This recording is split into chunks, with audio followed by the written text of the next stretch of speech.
sebelum kita mendengarkan firman Tuhan, mari kita bersatu di dalam doa. Terima kasih Tuhan, kami sudah siap mendengarkan firman-Mu. Kiranya Roh Kudus yang dapat memampukan kami untuk kami dapat memahami dengan baik. Dalam nama Yesus kami sudah berdoa dan bersyukur kepada-Mu. Amin. Shalom. Bapak Ibu saudara-saudari yang saya kasihi di dalam nama Tuhan Yesus Kristus. Kita tahu bahwa ada banyak orang Kristen ketika mereka diperhadapkan dengan masalah atau tantangan, iman mereka mulai digoyahkan. Contohnya seperti virus yang sudah terjadi di bangsa kita saat ini. Tentunya kita pasti memiliki yang namanya rasa khawatir, rasa bimbang, dan rasa cemas dalam kehidupan kita masing-masing. Namun, ketika kita merasakan hal seperti itu, sama saja kita masih meragukan kuasa dan pertolongan Tuhan dalam kehidupan kita. Jadi yang harus kita lakukan adalah kita harus memiliki iman yang sejati di dalam Tuhan, sehingga ketika kita diperhadapkan dengan masalah atau tantangan, iman kita tidak mudah digoyahkan. Nah, Bapak Ibu, mari kita sama-sama membuka Alkitab kita di dalam 2 Timotius pasal yang ketiga, ayat yang ke-10 hingga ayat yang ke-17. Firman Tuhan mengatakan bahwa iman bertumbuh dalam penganiayaan dan dalam pembacaan kitab suci. Tetapi engkau telah mengikuti ajaranku, cara hidupku, pendirianku, imanku, kesabaranku, kasihku, dan ketekunanku. Engkau telah ikut menderita penganiayaan dan sengsara seperti yang telah kuderita di Antiokhia dan di Ikonium dan di Listra. Semua penganiayaan itu kuderita dan Tuhan telah melepaskan aku daripadanya. Memang setiap orang yang mau hidup beribadah di dalam Kristus Yesus akan menderita aniaya, sedangkan orang jahat dan penipu akan bertambah jahat, mereka menyesatkan dan disesatkan. Tetapi hendaklah engkau tetap berpegang pada kebenaran yang telah engkau terima dan engkau yakini, dengan selalu mengingat orang yang telah mengajarkannya kepadamu. Ingatlah juga bahwa dari kecil engkau sudah mengenal kitab suci yang dapat memberi hikmat kepadamu dan menuntun engkau kepada keselamatan oleh iman kepada Kristus Yesus. Segala tulisan yang diilhamkan Allah memang bermanfaat untuk mengajar, untuk menyatakan kesalahan, untuk memperbaiki kelakuan, dan untuk mendidik orang dalam kebenaran. Dengan demikian tiap-tiap manusia kepunyaan Allah diperlengkapi untuk setiap perbuatan baik. Berbahagialah setiap kita yang mendengarkan firman Tuhan dan merenungkan firman Tuhan dalam kehidupan kita. Yang menjadi tema atau bahan renungan kita pada saat hari ini yaitu memiliki iman yang sejati. Cara-cara apa yang harus kita lakukan supaya kita memiliki iman yang sejati? Poin yang pertama, tetap sabar dalam menghadapi masalah. Di sini kata sabar kita bisa melihat pada ayat yang ke-11 bagian terakhir. Di sana dikatakan bahwa Tuhan telah melepaskan aku daripadanya. Di sini Rasul Paulus menghadapi penderitaan dan penganiayaan yang sungguh luar biasa, sungguh dahsyat dalam kehidupannya. Akan tetapi dia tetap sabar dalam menghadapi penderitaan dan penganiayaan yang dia hadapi. Dan di sana dikatakan Tuhan sendiri yang telah melepaskan dia daripadanya. Nah, di sini Rasul Paulus mengingatkan kepada kita di mana ketika kita menghadapi masalah, kita harus sabar dalam menghadapi masalah tersebut.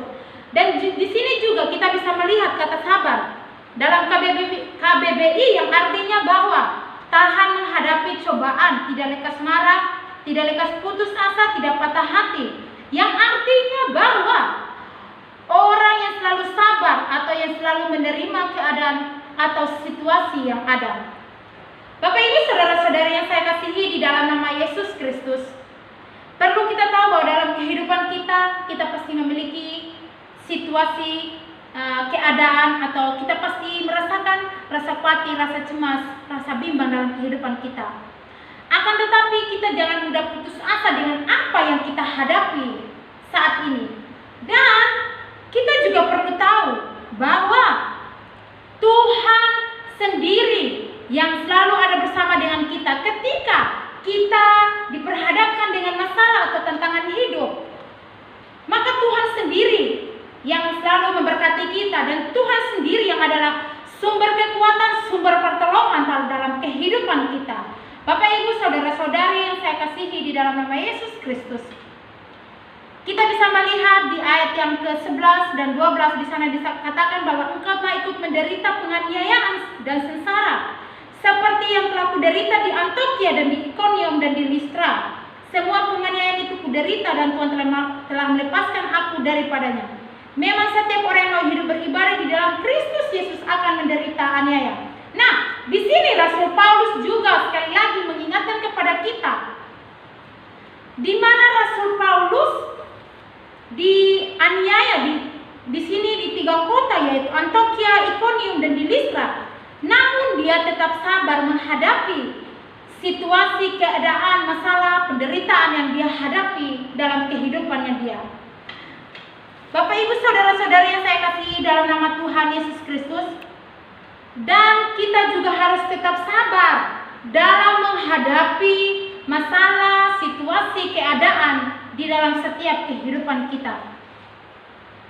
Dan kita juga harus memiliki iman yang sejati itu di dalam Tuhan, sehingga ketika kita diperhadapkan dengan masalah, iman kita tidak mudah digoyahkan. Nah, Bapak Ibu saudara-saudari yang saya kasihi dalam nama Yesus, di sini kita juga bisa melihat di dalam 1 Korintus pasal yang ke-10 ayat yang ke-13, di sana dikatakan bahwa pencobaan-pencobaan yang kamu alami ialah pencobaan-pencobaan biasa yang tidak melebihi kekuatan manusia. Sebab Allah setia, dan karena itu Ia tidak akan membiarkan kamu dicobai melampaui kekuatanmu. Pada waktu kamu dicobai, Ia akan memberikan jalan keluar sehingga kamu dapat menanggungnya. Kita juga bisa melihat dalam 2 Korintus pasal yang ke-12 hingga ayat yang ke-10, di sana ditekankan sekali lagi bahwa karena itu aku senang dan rela di dalam kelemahan, di dalam siksaan, di dalam kekuatan, di dalam kesukaran, di dalam penganiayaan dan kesesakan oleh Kristus Yesus. Sebab jika aku lemah maka aku kuat. Nah, dalam kedua nats tersebut ada berkaitan dengan konteks kita pada saat ini, yaitu di mana Rasul Paulus ketika dia diperhadapkan dengan masalah atau tantangan hidup, dia tetap sabar dalam menghadapi masalah atau tantangan dalam kehidupan dia. Rasul Paulus di sana dikatakan bahwa dia mengatakan bahwa jika aku lemah maka aku kuat. Dia kuat karena ada Tuhan yang selalu menolong kehidupannya. Yang menjadi penerapan pada poin yang pertama ini adalah ketika kita sudah memiliki iman yang sejati, maka kita juga harus menjadi pribadi yang sabar dalam menghadapi masalah atau tantangan. Poin yang kedua, cara-cara apa yang harus kita lakukan supaya kita memiliki iman yang sejati? Poin yang kedua adalah kita harus setia dalam merenungkan firman Tuhan. Kita bisa melihat di dalam ayat yang ke-15 hingga ayat yang ke-17. Di sini saya akan membacakan ayat yang ke-15. Ingatlah juga bahwa dari kecil engkau sudah mengenal kitab suci yang dapat memberi hikmat kepadamu dan menuntun engkau kepada keselamatan oleh iman kepada Kristus Yesus. Bapak Ibu saudara-saudari yang saya kasihi dalam nama Yesus, ayat ini sudah menjadi sangat jelas bagi kita, di mana kita harus tetap berpegang kepada kebenaran yang telah kita terima dari Tuhan, yaitu kita harus membaca dan merenungkan firman Tuhan itu dalam kehidupan kita. Di sini kita juga bisa belajar dari poin kedua ini, yaitu kata harus dan kata setia dalam KBBI. Di sana dikatakan bahwa kata harus adalah patut, wajib, tidak boleh tidak. Artinya kata perintah yang harus kita lakukan. Yang kedua, kata setia dalam KBBI adalah berpegang teguh. Artinya bahwa orang yang berpegang teguh pada kebenaran firman Tuhan. Bapak Ibu saudara-saudari yang saya kasihi dalam nama Yesus Kristus, setelah kita belajar bagaimana kita sebagai anak-anak Tuhan memiliki iman yang sejati dan bagaimana kita harus sabar dalam menghadapi segala situasi yang ada dalam kehidupan kita, maka kita juga perlu memperlengkapi iman kita dengan membaca dan merenungkan firman Tuhan. Ketika kita sudah memiliki iman yang sejati di dalam Tuhan tanpa kita didasari dengan kebenaran firman Tuhan, otomatisnya iman kita menjadi lemah. Nah, iman yang lemah Tuhan tidak butuh, tetapi iman kita harus diperlengkapi dengan kebenaran firman Tuhan, dengan cara kita membaca dan merenungkan kebenaran firman Tuhan itu. Bapak Ibu saudara-saudari yang saya kasihi dalam nama Tuhan Yesus Kristus, ketika kita sudah memiliki iman yang sejati, maka kita tidak perlu takut dan bimbang dengan apa yang harus kita lakukan dalam kehidupan kita. Bapak Ibu saudara-saudari yang saya kasihi dalam nama Tuhan Yesus Kristus, kita bisa melihat di dalam Kolose pasal yang kedua ayat 6 sampai ke 7 ditekankan bahwa kamu telah menerima Kristus Yesus Tuhan kita, karena itu hendaklah hidupmu dibangun di atas Dia, dan hendaklah kamu bertambah teguh di dalam iman yang telah diajarkan kepadamu, dan hendaklah hatimu melimpah dengan syukur. Nah, Bapak Ibu saudara-saudari yang saya kasihi dalam nama Yesus Kristus, ketika kita sudah memahami bagaimana cara kita memiliki iman yang sejati, bagaimana cara supaya kita sabar dalam menghadapi situasi, masalah, tantangan hidup, dan bagaimana kita harus sabar dalam menghadapi masalah, kita harus merenungkan kebenaran firman Tuhan itu. Maka jangan lupa juga kita harus memperlengkapi iman kita dengan kebenaran firman Tuhan, yaitu membaca dan merenungkan firman Tuhan. Kita juga bisa melihat atau kita bisa belajar dari pemazmur, yaitu Mazmur pasal 1 ayat yang kedua. Di sana ditekankan bahwa tetapi yang kesukaannya ialah Taurat Tuhan, dan yang merenungkan Taurat itu siang dan malam. Nah, bagi saya ayat ini cukup jelas bagi kita semua. Tanpa saya menjelaskan ayat ini pun kita semua sudah memahami, di mana pemazmur sekali lagi mengatakan bahwa tetapi yang kesukaannya ialah Taurat Tuhan, dan yang merenungkan Taurat itu siang dan malam. Berarti menjadi keharusan bagi kita, anak-anak Tuhan yang sudah percaya kepada Yesus Kristus, kita harus setia membaca, merenungkan kebenaran firman Tuhan itu.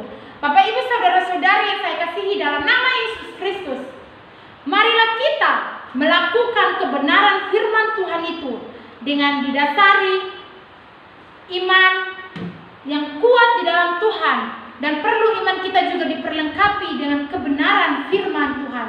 Nah, Bapak Ibu saudara-saudari yang saya kasihi dalam nama Tuhan Yesus Kristus, ketika kita sudah tahu apa yang Tuhan sampaikan atau Tuhan perintahkan dalam kehidupan kita, maka jangan lupa kita melakukan apa yang Tuhan sampaikan atau perintah Tuhan dalam kehidupan kita masing-masing. Bagi kita sebagai anak-anak Tuhan yang sudah percaya kepada Yesus, kita harus melandasi iman kita, iman yang sejati tadi, dilandasi dengan kebenaran firman Tuhan. Otomatis iman kita tidak mudah digoyahkan, karena iman kita sudah dilandasi dengan kebenaran firman Tuhan. Karena firman Tuhan adalah sumber kehidupan dalam kehidupan kita setiap orang yang percaya kepada Tuhan Yesus Kristus. Bapak Ibu saudara-saudari yang saya kasihi dalam nama Yesus Kristus, namun yang menjadi penerapan pada poin yang kedua ini adalah kita sebagai anak Tuhan yang sudah belajar tentang kebenaran firman Tuhan, maka kita juga harus menjadi pribadi yang sabar dalam menghadapi situasi, dan kita juga harus menjadi pribadi yang setia dalam merenungkan firman Tuhan dalam kehidupan kita. Nah, Bapak Ibu saudara-saudari yang saya kasihi dalam nama Yesus Kristus, yang menjadi kesimpulan pada renungan kita pada hari ini, yaitu cara-cara apa yang harus kita lakukan supaya kita memiliki iman yang sejati. Yang pertama yang harus kita lakukan adalah kita tetap sabar dalam menghadapi masalah atau tantangan hidup. Yang kedua yang harus kita lakukan adalah kita harus setia di dalam merenungkan firman Tuhan. Dan perlu kita tanyakan dalam pribadi kita masing-masing atau dalam kehidupan kita, sudahkah saya memiliki iman yang sejati itu di dalam Tuhan? Mungkin ini yang bisa saya sampaikan bagi Bapak Ibu saudara-saudari sekalian. Biarlah Roh Kudus yang dapat memampukan kita untuk kita dapat melakukan kebenaran firman Tuhan dalam kehidupan kita. Tuhan Yesus memberkati. Mari kita berdoa. Kami bersyukur kami sudah mendengarkan firman-Mu. Kiranya Roh Kudus yang dapat memampukan kami Tuhan, agar kami dapat memahami dan kami dapat melakukan di dalam setiap kehidupan kami. Di dalam nama Yesus kami sudah berdoa dan bersyukur kepadamu. Amin.